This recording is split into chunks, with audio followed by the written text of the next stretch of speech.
Well, hello again, and well, after this phenomenal day, because for sure, what Chris and all the volunteers organized is going phenomenal. Then I'm very happy now moderating this conversation called "How All Things Are Related to You." Then, to start, I want to ask each one of our participants why they think they are invited to this panel. Then who wants to start? Ben, do you want to start? Why do you think you are invited to this panel? Well, Christopher and I had a really great conversation about 2 months ago when we started discussing about this. And he says, I want you to be on the live community panel. And so I'm thrilled to be here with all of you. What I'll be talking about a little bit is through the lens of civics. And I'm the creator of the Poly's WebXR Awards and the WebXR Summit Series. So I've had a very WebXR sort of centric focus the last 2 years especially, but one of my great passions is civics. And so I'll get into that when it's my turn. But thank you for moderating this, Rosario, and it's a pleasure to be here with all of you.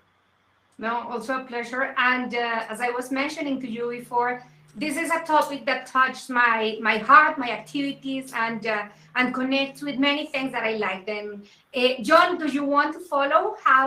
Why do you think you are invited to this conversation? Surely. So I believe I was invited because my background is in conservation, and I started an organization called ClimateCon, which tries to merge the tech community with the environmental community to come up with real-world solutions on the climate crisis. So I'm here to learn from you all as far as what's going forward and if the conversation is also being steered towards our current environment. Thank you, John. Very relevant. And I am sure that I will be giving you more questions and more topics. But now, Kevin, why do you think you are invited? Thank you, Rosario. I'm a little bit different than Ben and John in the sense that the company that I'm a part of that is participating here today is really a content platform. We don't produce content. We give companies and entities and organizations from around the world the opportunity or a platform to be able to come and provide their content. So I think that it would be presumptuous of me to say why I was invited, but we submitted our name and in our company, and I'm delighted and I'm honored to be among such distinguished people that are part of this emerging renaissance, if you will, of the internet. That's a beautiful way to close your point. And well, Ben, I know you have an interesting context, and I want to invite you to share with us all these perspective that you have around the civic issue on the metaverse. Well, thank you. And when we talk about community and the metaverse, we're talking about the greatest facilitation tool for remote interaction ever created. And civics is a community use case for the metaverse technologies. And because it isn't a moneymaker, we don't often hear about companies pioneering the civic metaverse, but civic tech will benefit from advancement in all sectors. And since the dawn of the digital age, there's been progress towards electronic governance, but mainly in administrative functions and government and commerce, apps tied to our personal phones, which are tied to our ID, which are now trusted to do mission critical tasks such as banking and passport control and the ubiquitous need for two-factor authentication. Yet, when it comes to voting, we still haven't fully adopted this model, and we still require an analog crutch to provide physical evidence of what our votes are, and indeed still rely on the fallibility of humans counting analog records. From the US elections in 2000 to the 2020 elections, mistrust in the vulnerability of digital voting systems exists based on political conflicts of interest by voting machine manufacturers and proven ability for hackers to exploit secured systems. And in addition, we've seen psychological exploitation via social media deliberately intended to sow irrational mistrust. And the results we've seen have been catastrophic, where bad actors have harvested psychological profiles, manipulating entire populations, undermining faith in democracy and science. And it is this faith, this trust, that is so central to our ability to build functioning systems, which brings us to blockchain. And blockchain technology has two useful properties. Its records are immutable, meaning that an entry into a ledger is permanently written into a block, and it is decentralized. And because the entire chain is synchronized to all the nodes on a network, the process used to validate a new block in a blockchain is called a consensus protocol. And this is what brings us back to civics, because democracy is about building consensus. The functions of a blockchain are a microcosm of the complexities of human interaction. And blockchain consensus protocols are flawed because they rely on consuming unsustainable amounts of electricity. A nod to you, John, and your environmental part. I think that'll be a very interesting thing for us to discuss. Or validation by humans. And a decentralized network is only as good as its nodes.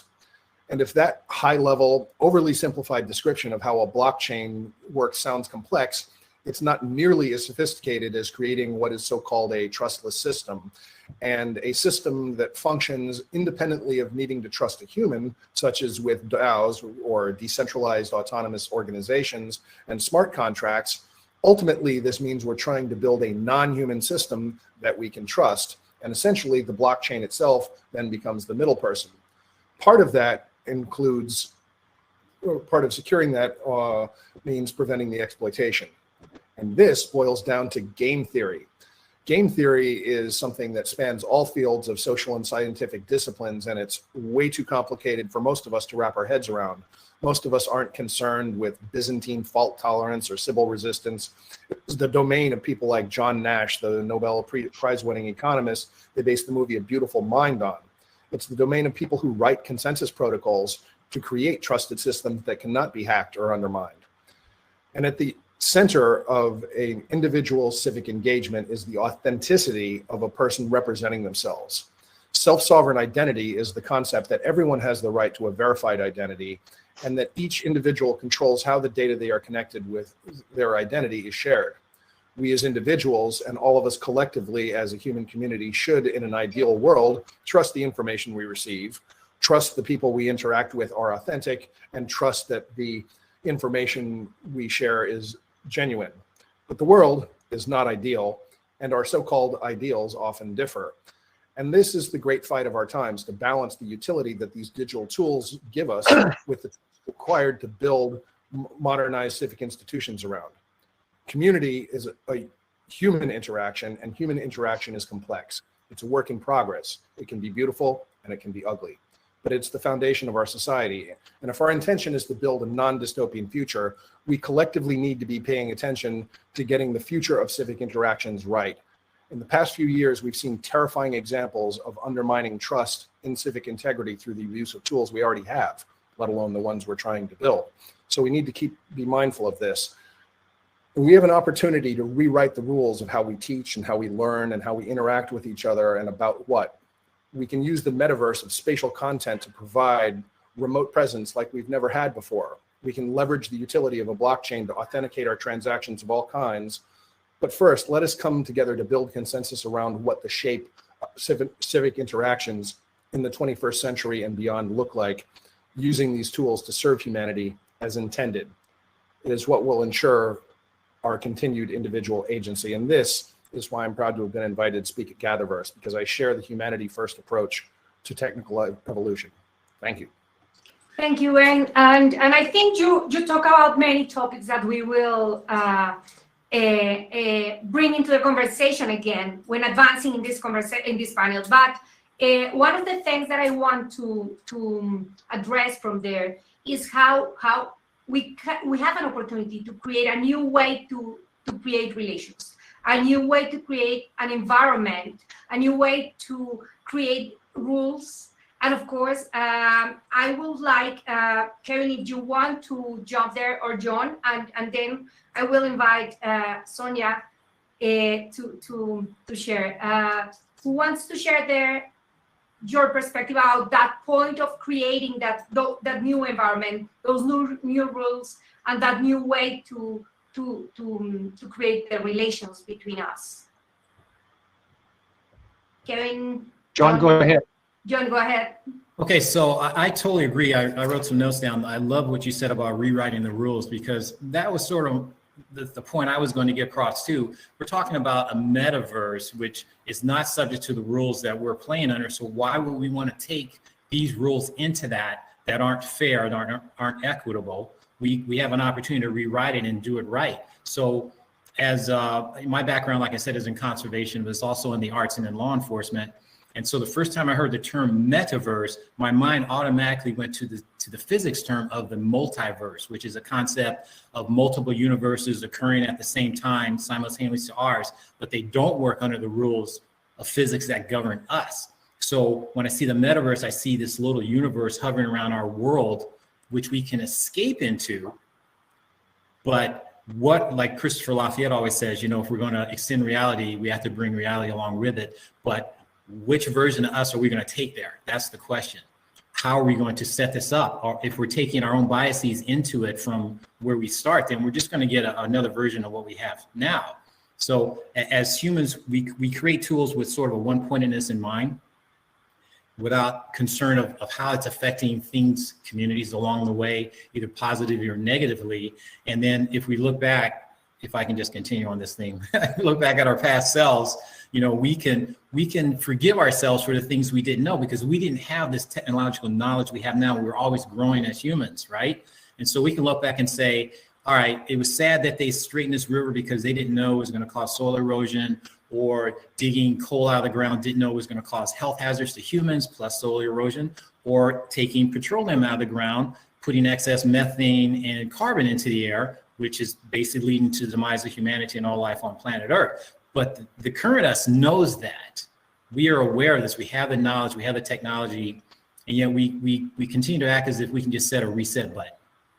We're not really taking it, in my opinion, taking it seriously. So if the future us looks back now, are they going to say, what were they thinking? Why didn't anyone do anything? How did they let this happen? Or are they going to say that, hey, these guys were forward thinking and they actually got it right. They forego the thought of eternal economic growth, for lack of a better word, or profit, or market forces, and they say, let's just do this right. Let's bring all available information into the conversation, talk to all the communities involved, whether they want to be part of the metaverse or not. Get their input, and let's make this right so it is equitable and just for all, and that it's not a copycat of what we're trying to do, what we have done here, which is, in my opinion, not working. This is why we're in the situation we're in. So yeah, Ben, I agree with you 100%. Also, Kevin, maybe you can develop on the topic of biases. How can we avoid creating the same biases that we have in the regular world that we are living? Well, if I had the definitive answer to that question, I'm sure that I wouldn't be talking here today. I'd probably be sitting on my yacht somewhere in the Caribbean. I'm not convinced that there is a definitive answer. What I would say, and I think everyone is anxious to create a new kind of internet, and I think that's what's happening. And one of the things how I describe the so-called the metaverse, whenever I take people on tours, and I do 2 to 3 dozen tours per week now, and I tell people all the time, don't think of the metaverse as a noun. It's not a thing. It's just better technology. It's a new way to experience what's happening on a screen in front of you. And because people are trying to define what the metaverse is, quite frankly, I think it's more of an adjective than it is a noun. It's a way to describe better technology. And to Ben's point, and to kind of pick up on what John was saying as well, if we think of the doorway to the metaverse, and I'll concede at this point that the metaverse is a noun for that purpose, but if we think of the doorway and we think of our behavior up until then, all the companies and all the people that have participated in online society up until now, if we think of this being a doorway to get in, then to accomplish what Ben's talking about and what so many people are talking about, Ben's not the only one, there are literally thousands of people talking about it now, is how do we change our behavior once we go through that door? I'm not sure that technology is going to have the kind of dramatic impact on human behavior. Perhaps somebody's going to come up with some kind of, it might be AI, who knows, that is able to truly monitor behavior and correct it in the moment by taking that person out of the room. And the other thing I like about the metaverse technology that's out there now is that individuals and groups and organizations have the ability to create their own metaverse where they can control the people who come in and who leave at the same time. And I think that's one of the promising things. Some of the bigger questions, I will leave that up to people that are more qualified to answer that than I am. Thank you, Karen. And one thing that I like very much in this industry, and let me share a short story, is that I arrived into the world of immersive realities from the side of data science and big data and artificial intelligence. Back in 2015, 13, I started in that industry. And when I landed in immersive realities, in all these new technologies, I really found a world that has more diversity. I mean, I know a lot of Latinas, a lot of women, a lot of people who is not necessarily a technical person from the background. And I really think that that's bringing a lot of different conversations into this world. I mean, I am sure that the conversation about ethics, about education, about environment, about civics is not a regular conversation in other type of technologies, in other industries related to technology, because they don't have all these disparate backgrounds that are creating this powerful environment. Then I would love to hear from what you are doing and where you are related with this world. How do you see that? No, sorry. First, let me jump into Sonya. I would like to introduce you and ask, why are you in this panel, in this conversation with us? I am. Okay, there you are, Sonya. Yeah. Can you guys hear me? Yes. Yes. Okay. Great. I'm so sorry, guys. Like my internet is but thank you so much, Rosario. So I guess the question was, how is this related to me? Okay. I guess I had to chat with Christopher about a couple of months ago as well, and then like I guess in my case, my background I think relate more with Kevin than with any other people here.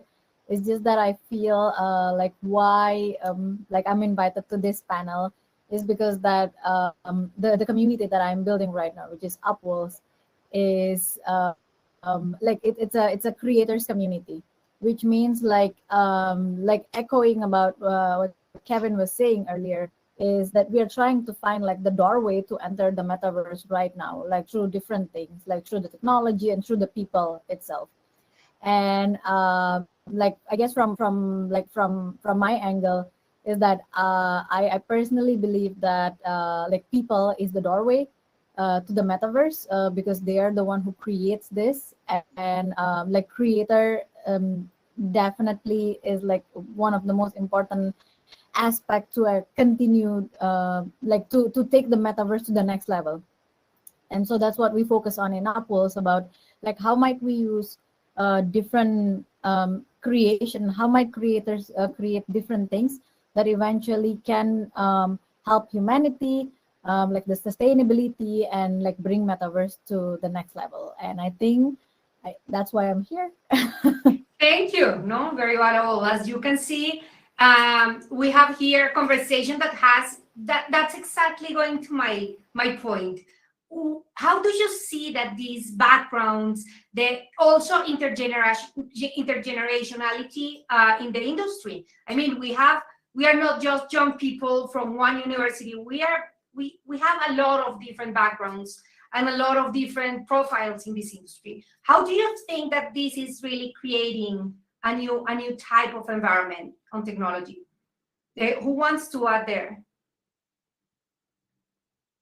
John, Kane, Ben, please go ahead. Well, I have an answer for that one. I've put some thought. I was in an event a couple of years ago, just before COVID, and I was looking around the room, and everybody was 50-ish, and I was like, okay, so you know, what does that tell me? And the fact of the matter is the money that has been put into all sorts of content creation and just the general building of infrastructure. A lot of the Gen Z millennials, if you will, that are in their 20s and 30s and even early 40s right now, they have jobs and they have responsibilities, and they are essentially focused on what their role that they have at work defines for them, and don't have a lot of time to be putting their head up and looking around. But at the same time, a lot of folks in the over 45 crowd have been there and done that. This isn't their first rodeo, to throw out a couple of cliches. And the fact that we've have this experience that goes back to the dawn of the internet, goes back to the 90s, we have a hindsight, and we have the experience that led up to it. And so what we're seeing now is a lot of need for people to upskill, to be able to take on 3D technologies, to be able to leverage all of these new platforms, these new devices, the new way of thinking that goes about it. And so they're like education, brand, and everything about production is being redefined right now.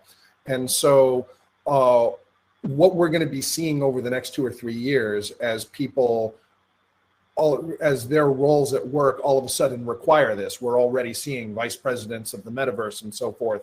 As that starts to become directors of the metaverse and production project managers of the metaverse and developers, we're going to see a lot more scaling of the internet, and we're going to see a younger and younger set of people in the workforce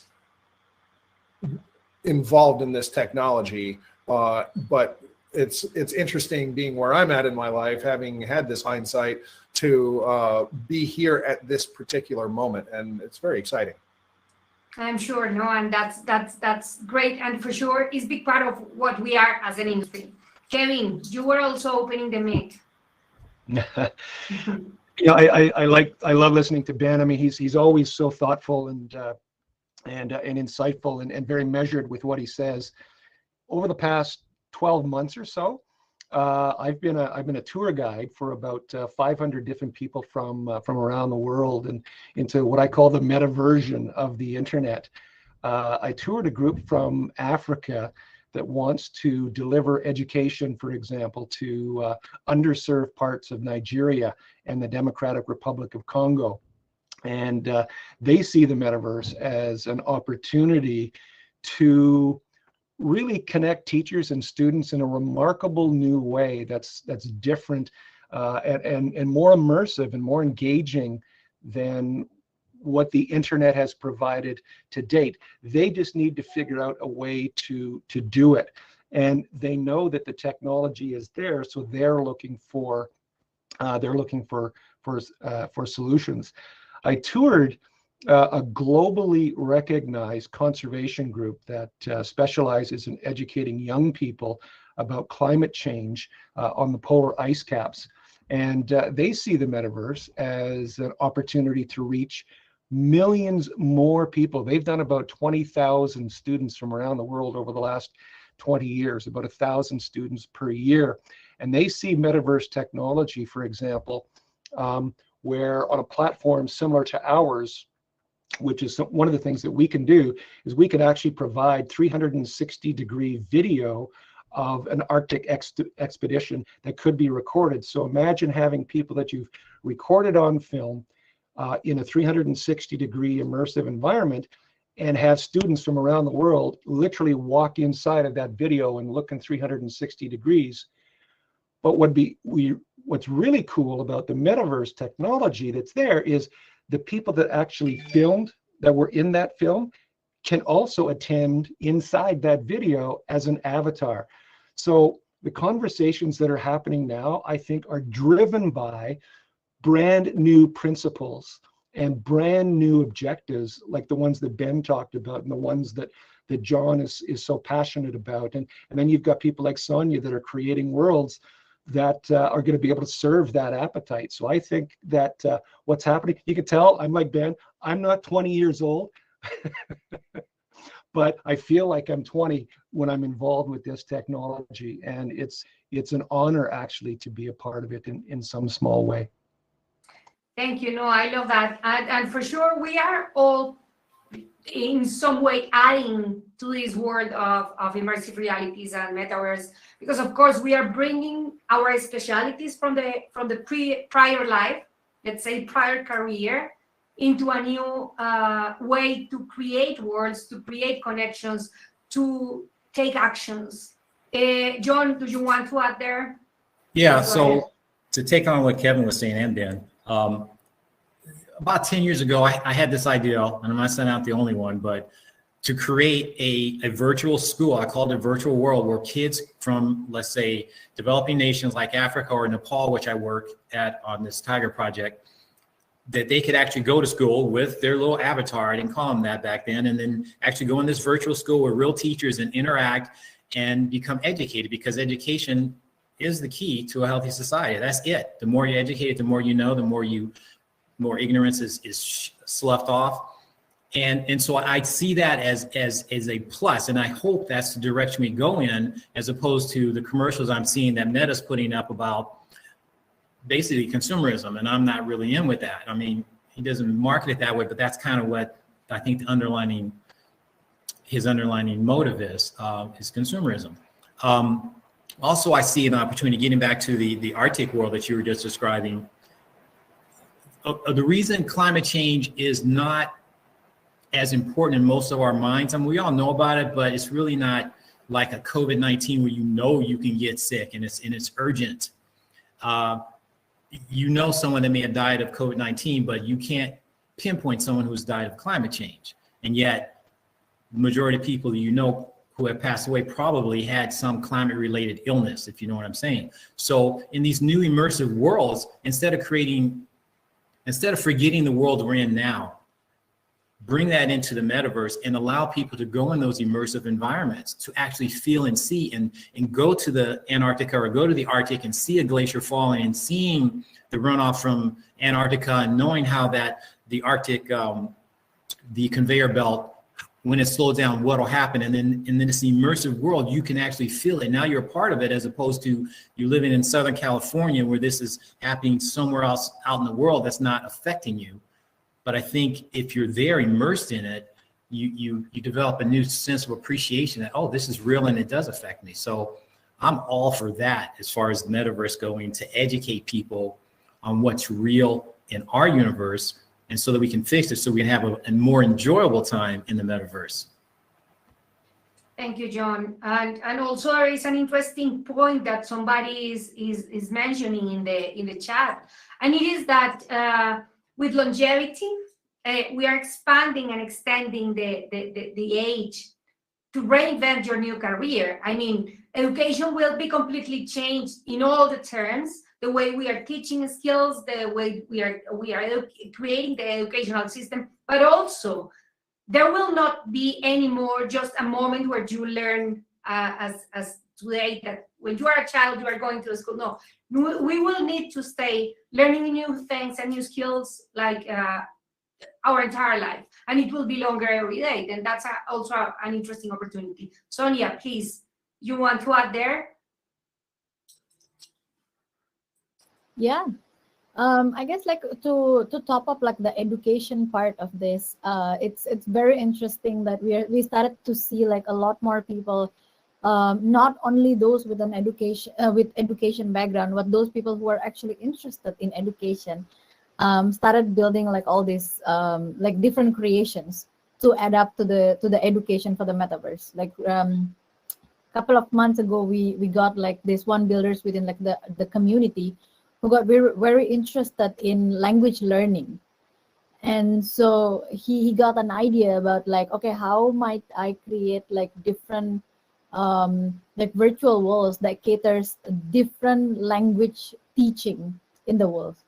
And he started building that. Now today he has about like 58 different languages, like 58 worlds, 58 different languages. And he started like renting them to like teachers, freelancer, and it's amazing.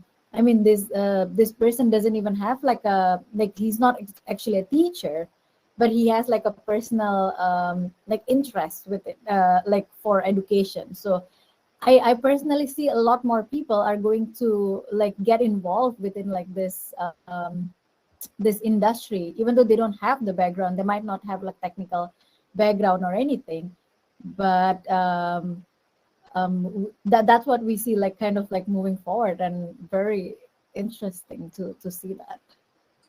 Thank you, Sonia. Yes, no, and also this is a very interesting moment, because of course we are moving forward from the moment where this was like a new wow effect technology to the moment where it is really starting to be integrated in different industries and starting to scale. Then where do you see what are your main challenges at the moment, from where you see this environment and creating real communities where the new rules to play and relate and do the things, what are the main challenges that you see from your perspective? Who wants to start there? So John, please go ahead. Mine's very short. It's the challenge I see is keeping the premise of the metaverse out of big corporation, because I think if it steers that way, it's going to again go towards making profit entertainment as opposed to education. I mean, there'll be some education components in there, but I just think it was Richard was talking about this, or I'm sorry, Kevin. Richard was in the chat. If we're not keeping in mind making humanity first and something that's going to benefit humanity, I mean, as a whole, the communities we have, as opposed to just a few, I think the challenge is going to be pulling it back from there. If it goes that direction, I think it's going to be hard to pull it back. So that's the challenge I see. Thank you. Kevin, Ben, Sonia, who wants to jump? Kevin, please. I had a little fun. Yes, I had a little fun recently with one of the groups that I was touring, and we got talking about that very issue. Is, what are the challenges? And I made this cute little thing, and this is my first NFT. These are two horses that are out of the barn. The first one is the technology. It's 6 Ethereum, by the way, if you want to buy my NFT. The horse is out of the barn as far as technology is concerned. But what's happening, I think, is that the market, there's a staggering amount of awareness and ideas and appetite that's way ahead of the technology. So I think the challenge for everyone that's involved is how do you make sure that the two can move forward together in a way that it addresses some of those issues like Ben brought up and like John talks about. It's not going to be easy. I think the technology is going to be several steps behind the market's ability to delineate exactly what they believe should be happening. And I think this happens now. I think that a lot of the companies that are involved in the metaverse space already have people that are driving that agenda and driving that philosophy that this has to be new. It has to be better. It has to be better than that sort of line in the sand, Web 2.0 to whatever Web 3.0 is.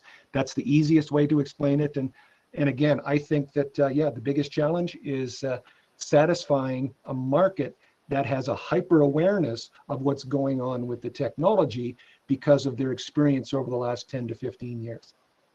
Thank you, Kevin. Yes, that's a good point. Ben, please go ahead. Well, a couple of things that were mentioned here earlier on. Kevin mentioned AI and how that works in governance, and then later on, John mentioned Meta, and then we also just touched on consumerism and commercialism as part of it. One of the great challenges of this particular evolution that we're going through right now has to do with, first of all, the adoption of a technology that people don't fully understand, and how we communicate it. And one of the more interesting things that somebody said along the way that I like to repeat a lot is, we are spatial beings. And so this whole idea that we're moving into a spatial paradigm of computing is actually, we're sort of reclaiming and evolving into a place where we now have the technology to have spatial experiences where when we invented the printing press, or we invented photography, or we invented the motion picture, or we invented the internet. These are all evolutions in ways that we both consume and share information. But now we're into a place that actually gives us remote presence.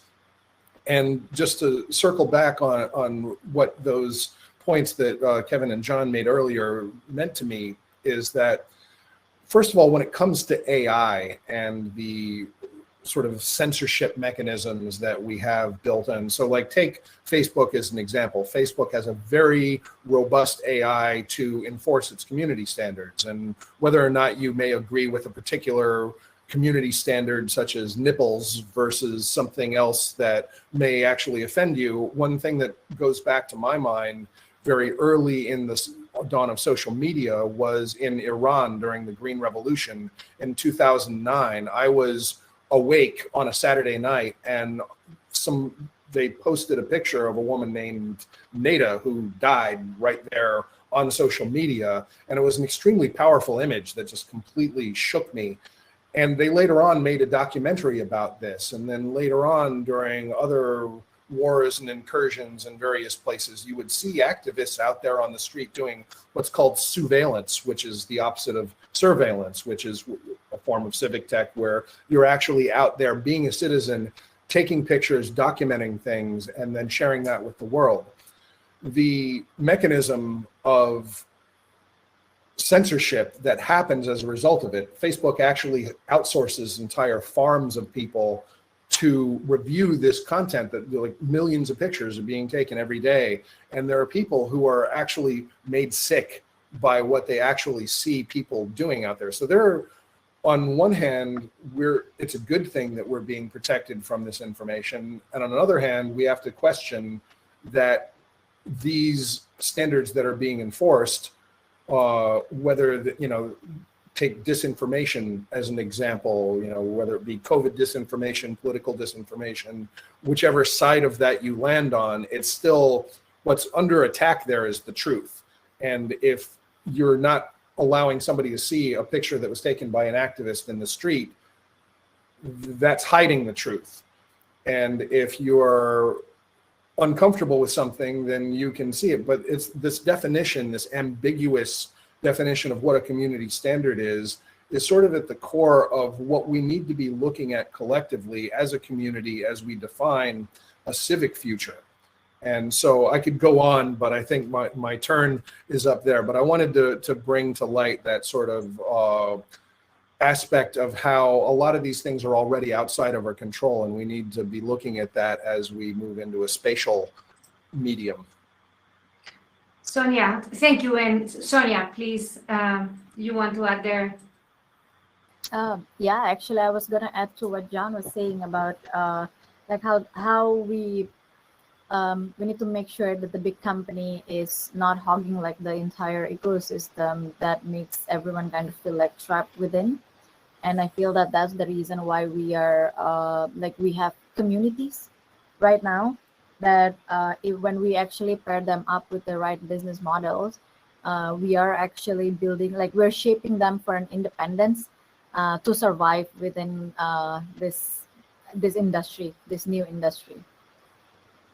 Thank you. Well, and of course, there is I don't remember who said that, but one of the things is that we have primitive emotions, middle-aged institutions, and technology almost from gods. Then basically at this moment where we can do a lot of things with the technology that we have a big responsibility, a huge challenge in terms of creating and using it to create a good impact. But of course, if talking about the opportunities, the biggest opportunities that each one of you sees, what could it be? Ben, you want to jump there? The biggest opportunity? Well, I'd love to hear what everybody does first, but all right. Okay, no, we can go. I'll go first if you want. The biggest opportunity here is spatial content itself. And it is a frontier. And I've been on the frontier of the internet since the internet and have seen and lived through a lot of these evolutions. But right now, what really blows my mind is and gives me a lot of heart is the makers out there. Like I have to give all credit to the people who are actually building things, because that is the big differentiator. We can have conversations like this all day and people can listen to us all day, but at the end of it all, it's making spatial content, it's building worlds, it's advancing platforms, it's getting these consensus protocols and algorithms right, so that the automated part and the human part are in balance, so that we have a functioning society that isn't necessarily disproportionately sort of influenced or guided by particular forces. And I'm not singling out any particular corporation, and I'm not saying corporations are bad, because they're the ones that are investing in these technologies and all of the people that build them. But when you look at the whole thing, we need to be very mindful of all of the opportunity that is in front of us right now when it comes to creation and learn the new skills that are necessary to be able to actuate the potential that we see here. That's completely true. And that's something I love in this industry, learning how to do the things. I mean, not just seeing from the screen. Thank you. Kevin, John, Sonya, who wants to add there? What do you see as the biggest opportunity? I'll jump in. Right now, I'm in the middle of discussions with an amazing group of leaders, and I think everything that we're talking about when it comes to the technology, if we could just take the technology, the ones and the zeros and the computers and all the cables that are going to deliver all this stuff and put it over here, what's really going to drive all of this is leadership. Everything rises and falls on leadership, good, bad, or otherwise. Even some of the worst things in human history were a result of terrible leadership, or in some cases, very nefarious leadership. So what's happening now, and I see a lot of this group I just started talking about, for example, they are now working with us at the moment to develop art galleries specifically and only for people that are physically challenged or disadvantaged in some way. Talking about an artist today who has no arms, no legs, and does painting with his mouth, who can create a piece of art apparently that is just absolutely remarkable, has never had their own gallery, bricks and mortar gallery, but now in this new immersive world, they can do that. Worlds that are built by companies like Sonya's. So imagine, the street artists of the world and graffiti artists that can now take their art and bring it to the rest of the world in an immersive way. I think the opportunity to elevate people that are disadvantaged at the moment is extraordinary. It wasn't that long ago when I was building websites 10, 15 years ago. I never talked to anybody else around the world as I was doing that. And in the last 7 or 8 months, I think Sonya and I met 7 or 8 months ago, talking about her project and how it could sort of blend into what we're doing. All of a sudden, everything that people are doing and individuals are doing and companies are doing has a global frame around it, if you will. And think of that artist that might be in a disadvantaged part of the world that all of a sudden now has the opportunity to create either a 3-dimensional art gallery with physical art or their 2-dimensional art in a 3-dimensional world. That's mind-boggling. It's absolutely mind-boggling, and I think that's one of the biggest opportunities out there today. Thank you, Karen. I love that. John, Sonya, who wants to jump Sonya, there? John, persons. please. Sonya, please. Yeah, sure.